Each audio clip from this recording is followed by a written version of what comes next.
Let's talk about Olympic-style weightlifting. Dr. Miller with the first of a set of videos, and I'll probably just keep releasing them on weightlifting. I've been hesitant to do this. There's already some great videos out there and great coaches that have released content, but I thought, what the heck? I've been coaching for 15 years.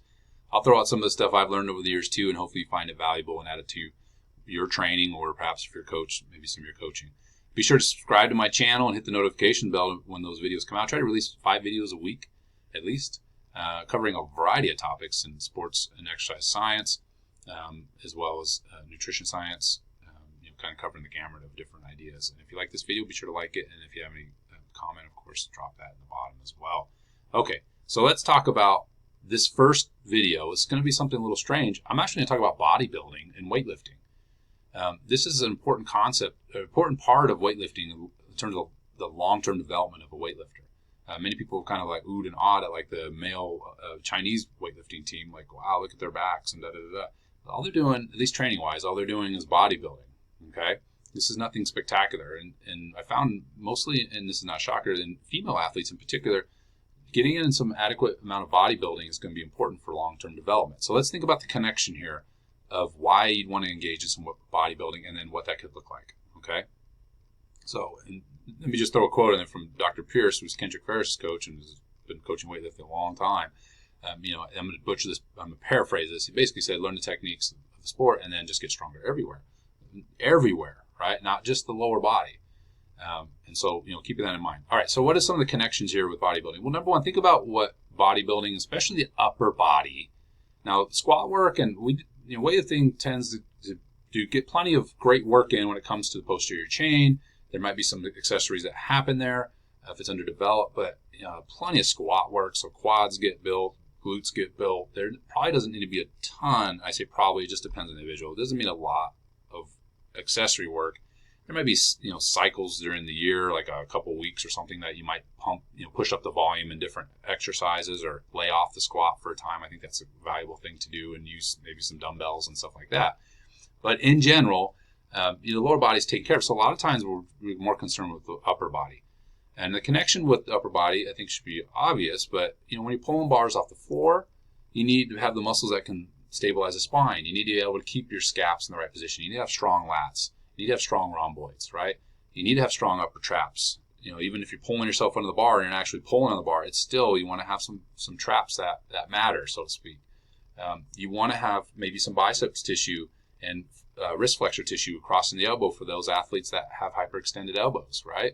It's not going to save their elbow, but it certainly could help preserve it for a longer period of time in their training, so they don't have any elbow problems, right? And what I'm saying is, something catastrophic happens, they may not save the elbow, but it would certainly keep those small nagging things away over time. It could, right? Triceps work. So, horizontal pulling with the upper back work, triceps work, we're going overhead, biceps work might be needed. It depends on the athlete. Some pressing. It's like, we shouldn't just neglect the chest. I mean, especially some incline work and anterior delts, which go together. If athletes are not very well developed in their upper body to receive the bar, right? Lateral delts even, same kind of thing. And I know they're on the lateral side, but they still provide muscle mass for the shoulder.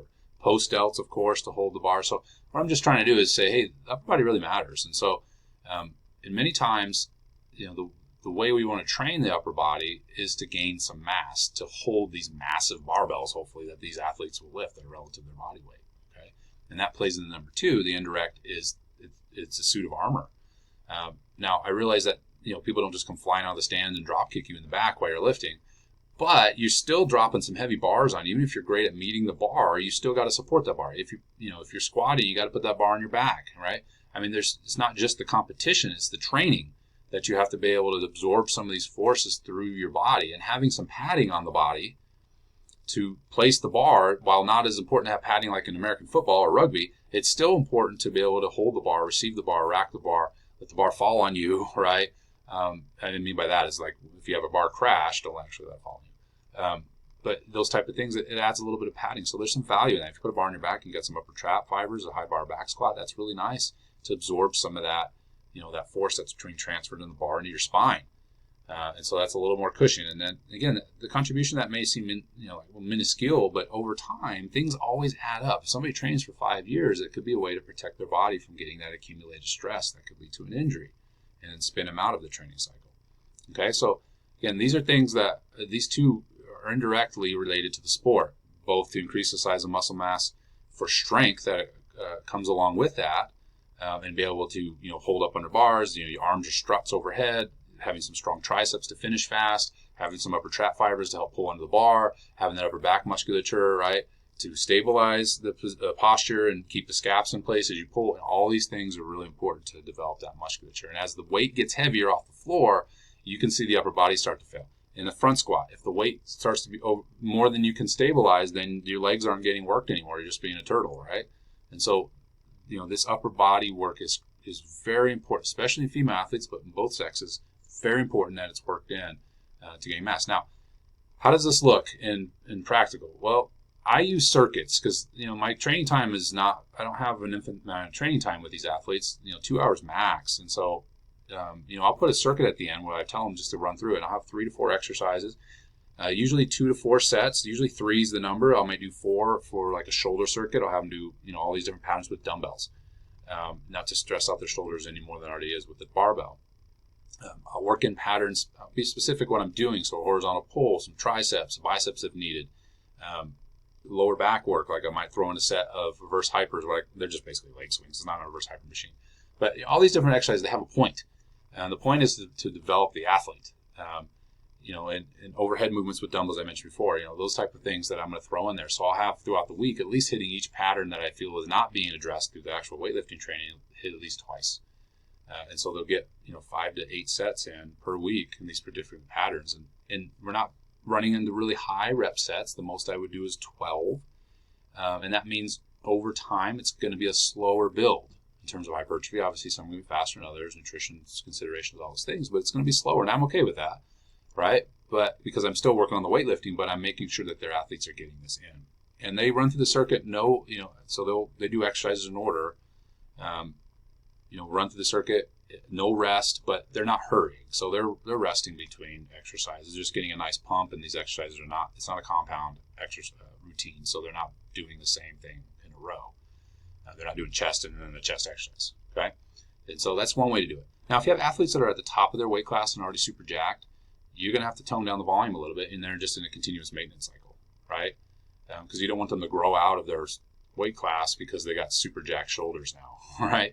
So you got to kind of use your brain here. But somebody else who's younger, both in training age, or either training age or biological age, like they're underdeveloped, let them grow, and they may grow through a weight class or two. Who cares? Because they're not going to ever achieve anything anyway in those lower weight classes at the highest level they could, just because they're underdeveloped. And so let them grow into being a bigger athlete. Okay, so you might run out the volume on them a little bit more. In other words, so young kids, after they get the technique down, they spend more time with the volume. And the last thing I will say is about how this could look in the development of somebody. Early on, if you only have an hour and a half with somebody, let's say, you might spend a lot of time on the technique of the exercises, teach them how to squat, and they might do that for a month, depending on how many times they're coming in. There might not be a lot of time for accessory work just yet. But as they get better and they start to actually lift weights, they can only do so much of that, right? So they do I'm just saying hypothetically, they do their 30 reps total of 2 exercises. They do 15 snatches, 15 clean and jerk, and then they even squat 15 reps top sets as well. I'm just using an example. Now they have time, though, potentially to run through a circuit of 2 to 3 rounds and start to develop these other areas and build up their upper body. So that's how it could look. And then over time, of course, you can shorten or elongate that. And if there's a taper coming up and they're an athlete's been training for a while, you may want to pull the volume back. I wouldn't pull it away, but pull the volume back, just to maintain the mass that they have, and then go from there. And I do scale down in the rep ranges like in 6s. So I run from 6s to 12s. And depending on the exercise, some of them, like a 6 on a triceps doesn't make a whole lot of sense. But for the most part, that's the range, right? So like I might do a 6 on a DB row, especially if they're starting to taper down the volume a little bit, or I'm worried they're going to outgrow their weight class, right? That's when I could do some heavier type of stuff and still rotating around. 1 to fail usually on each one of those exercises in terms of the load selection. That's the way I do it. Doesn't mean it's the right way, but the point is I would just be sure to be incorporating some bodybuilding if you're not already, and I think many are. But I think a lot of times in the sport we focus so much on the sport because it's such an awesome sport, and the squatting and everything else, we may not be spending enough time on these accessory exercises, and that actually may be what's holding back